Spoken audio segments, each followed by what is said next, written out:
सभी प्रत्याशी अपना अपना दावेदारी अब बता रहे हैं। अब देखने वाली बात यह है कि 2022 में क्या इनको टिकट मिलता है और ये सपा की तरफ से नेतृत्व करते हैं। आइए जानते हैं इन्हीं के द्वारा। पहले तो सर अपने बारे में बताएं आप।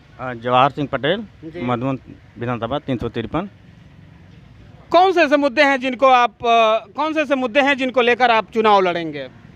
भाई दबे अगर आपको टिकट मिलता है तो विकास कुछ नहीं हुआ है।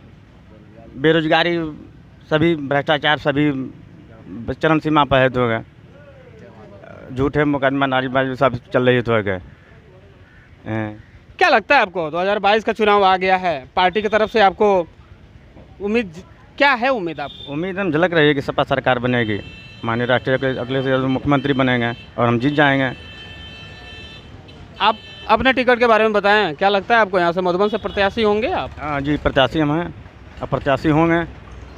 फर्स्ट नंबर पर हैं हम यहाँ पर।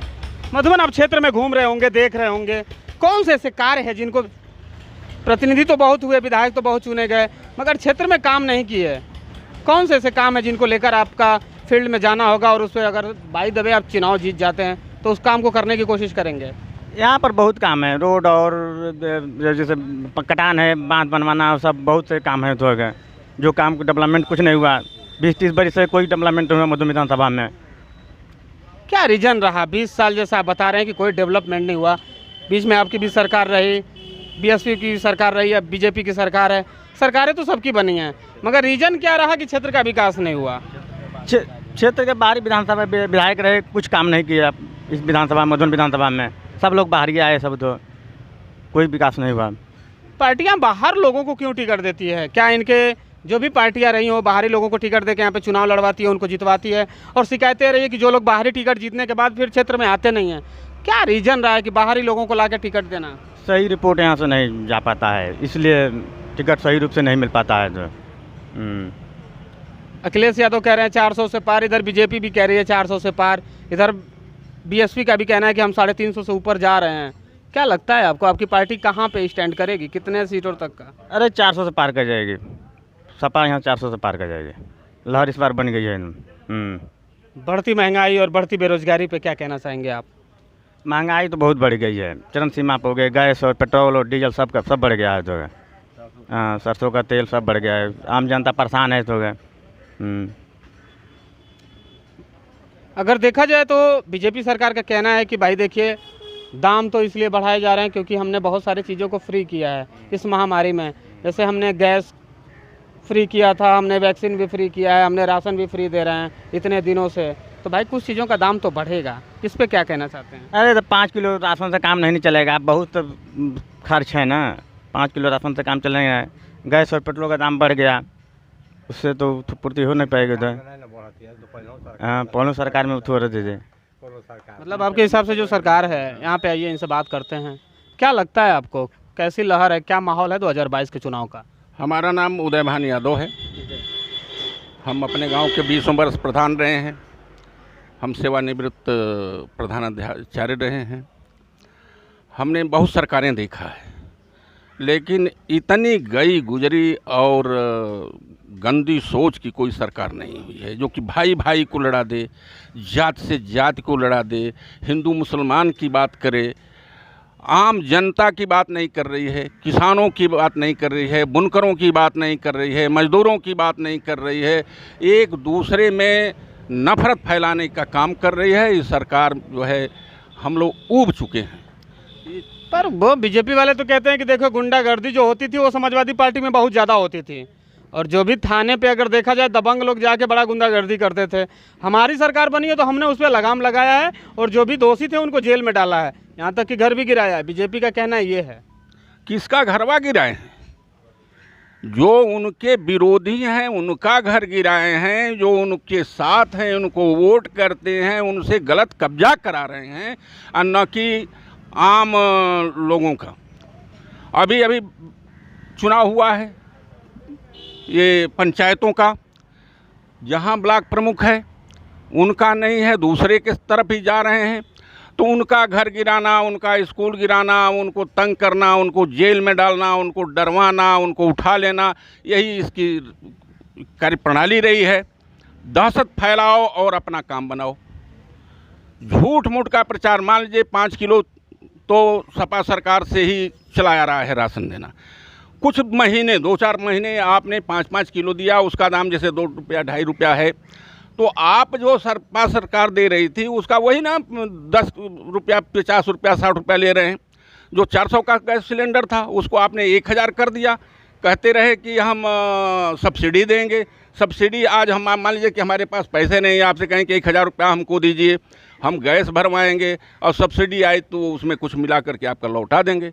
आपके पास नहीं 1000 होगा तो कैसे हमको देंगे पैसा कि हम गैस भरवा लें हैं? और उस समय तो किसी से 400-200 करके हम लोग ले लिया करते थे। ये एक ढोंग है, झूठ का पुलिंदा है इस सरकार के पास, और काम करना और उस पर अमल करना, इनकी करनी और कथनी में बड़ा अंतर है। उत्तर प्रदेश का हिस्सा होते हुए भी पूर्वांचल आज बहुत संघर्ष कर रहा है, उसका रीजन क्या रहा है? जबकि पूर्वांचल में सरकारें सबकी, उत्तर प्रदेश में सरकारें सभी पार्टी की रही है, मगर जो पूर्वांचल वर्ग है आज भी संघर्ष कर रहा है, उसका रीजन क्या रहा? वैसे तो पूर्वांचल का बड़ा की उपेक्षा हुई है। विधायक तो हर जगह से गए हैं, कोई ये नहीं है कि पश्चिमी से आते हैं, ये आते हैं। और ये पूर्वांचल जो है घनी आबादी वाला है, यहाँ आबादी ज़्यादा है, यहाँ लेबर ज़्यादा हैं, इनकी समस्याएं हैं।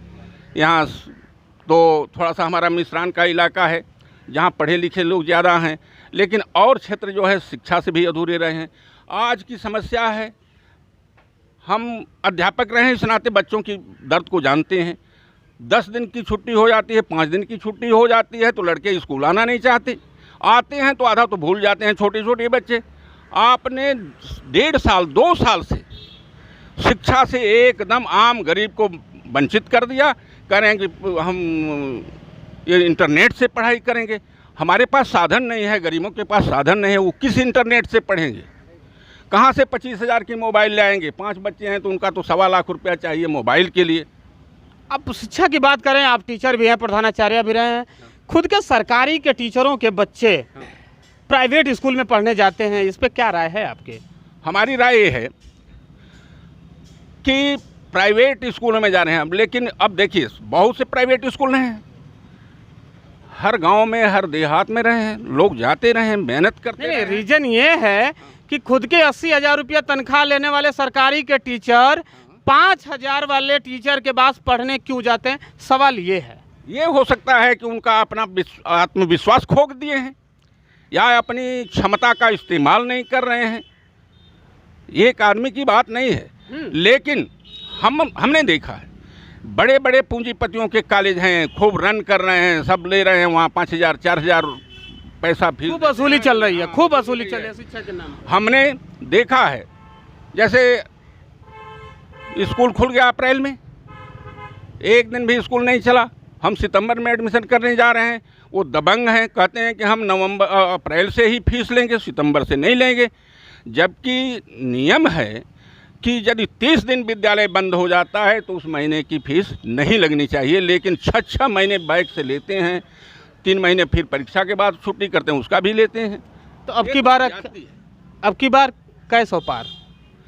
देखिए वैसे तो करने के लिए 400 पार, तो 403 तो सीट ही है उत्तर प्रदेश में, 400 के बदवा क्या पार हम करेंगे? लेकिन हम 300 पार कर रहे हैं, 325 लेंगे, 350 लेंगे, लेकिन लेंगे क्योंकि आम जनता जो है इस सरकार से ऊब चुकी है, गरीब ऊब चुका है। पिछड़ी जाति के लोगों को जिसको आपने धोखा दे करके, इस सरकार जो है भाजपा की, उनको धोखा दे करके और उनको बरगला करके और सपा से दूर की है, आम रास्ते से भटकाई है। यदि किसी को कहा जाए कि सुल्तानपुर जाना है, कोई कहे कि ऐसे ही चले जाइए, सीधे जा करके इस चौर तलवा में डूब जाएगा। तो ये गलत रास्ता दिखा करके हमको आपको भटका रही है, आम लोगों को गुमराह कर रही है। अब देखना ये है 2022 का चुनाव आने वाला है, सभी पार्टियां अपनी अपनी दावेदारी बता रही हैं, अब सरकार किसकी बनती है जवाब और वोट तय करेगी ये जनता। आप देख रहे थे मऊ तक, मैं संजय, नमस्कार।